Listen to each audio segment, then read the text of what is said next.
আল্লাহ রাস্তায় দিচ্ছি, যা হলে হবে। আবার কিছু কিছু মুসলমান আছে কুরবানির গরু কিনেছে, বাড়িতে এসে বলছে ভাই এরকম মাল পাড়ায় কেউ কিনতে পারবে না। বলছে কত নিল রে ভাই? বললে ৮০,০০০ টাকা। কত নিয়েছে বলেন?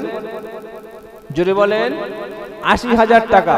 তো ৮০,০০০ টাকার গরু কিনে এনে রাস্তার পাশে দড়ি দিয়ে বেঁধে খাওয়াচ্ছে, আর বলছে ভাই ৮০,০০০ টাকার মাল তো কমপক্ষে ৬ মণ মাংস হবে।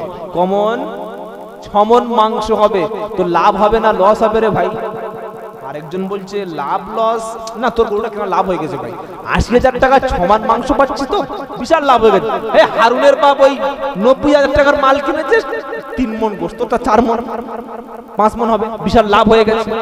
এরকম বলেছে না বলে নাই? বলে নাই? ঈদের সময় গরু কিনে মানুষের কাছে বলছে ভাই কেনাটা লাভ হয়েছে না লস হয়েছে বলতো? বলছে কেন রে ভাই?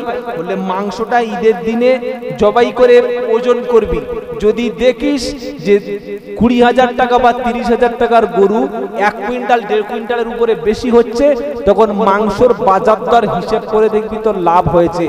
এই রকম লাভ লস হিসাব করে কুরবানি করেছে যারা, একটারও কারো কুরবানি কবুল হয় নাই। কথা মনে থাকবে ইনশাআল্লাহ। খালি গরুর পিছনে লেজে হাত দিয়ে বলছে মাল দেখছো লাফাচ্ছে, ১.৫ কুইন্টাল মাল ছাপিয়ে যাবে। ছি ছি ছি ছি, এটা কুরবানি না। আল্লাহ সন্তুষ্টির জন্য একটা ছাগল দিলেও আল্লাহ কবুল করবে।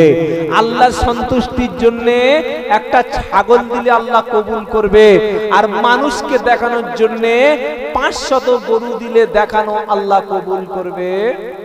উদ্দেশ্য যদি ছিল মাংস খাওয়া, উদ্দেশ্য যদি ছিল লোক দেখাবো, লোক আমার বলবে বিশাল পয়সাওয়ালা লোক, এরকম বড় একটা মাল কুরবানি দিয়েছে, যেরকম লোক সেরকম গরু, তবে তো মানাবে। এই উদ্দেশ্য করে কুরবানি দিলে কবুল হবে না। পশু কুরবানি দেওয়ার আগে তোমার মনের মধ্যে যে পশু লুকিয়ে আছে ওটা কুরবানি দাও। পশুর মধ্যে হিংসা আছে, তুমি তোমার ভাইয়ের প্রতি হিংসা করো, কেন একটা ছাগল ধরে জবাই করছো? আগে তোমার মনের মধ্যে যে জন্তুর যে জানোয়ারের স্বভাব আছে ওটা আগে কুরবানি করো। তুমি যে গরু কিনেছো, তোমার গরুটা পেচ্ছাপ করে পানি নেয় না। তুমি যে গরুটা কিনেছো, গরুটা দাঁড়িয়ে পেশাব করেছিল।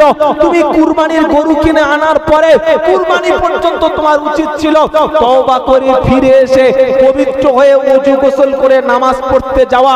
তুমি ৩০,০০০ টাকার গরু কিনে আনলে, সে যেমন দাঁড়িয়ে পেশাব করেছে, তুমি কুরবানি দাতা তুমিও তেমন দাঁড়িয়ে দাঁড়িয়ে পেচ্ছাপ করেছো।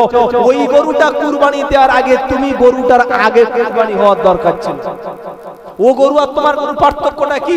ও মাল দাঁড়িয়ে পেশাব করছে, তুমি দাঁড়িয়ে পেশাব করছো, দুটো তো আল্লাহর কাছে গরু রে ভাই, গরু নয়।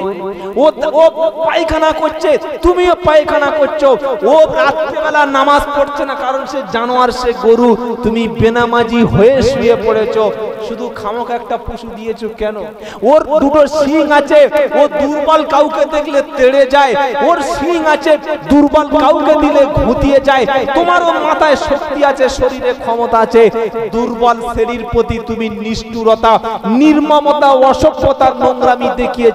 তুমি পশুকে কুরবানি দেওয়ার আগে নিজের মনের পশুটাকে আগে কুরবানি দিতে পেরেছো? এই কুরবানিটা আল্লাহ চায়।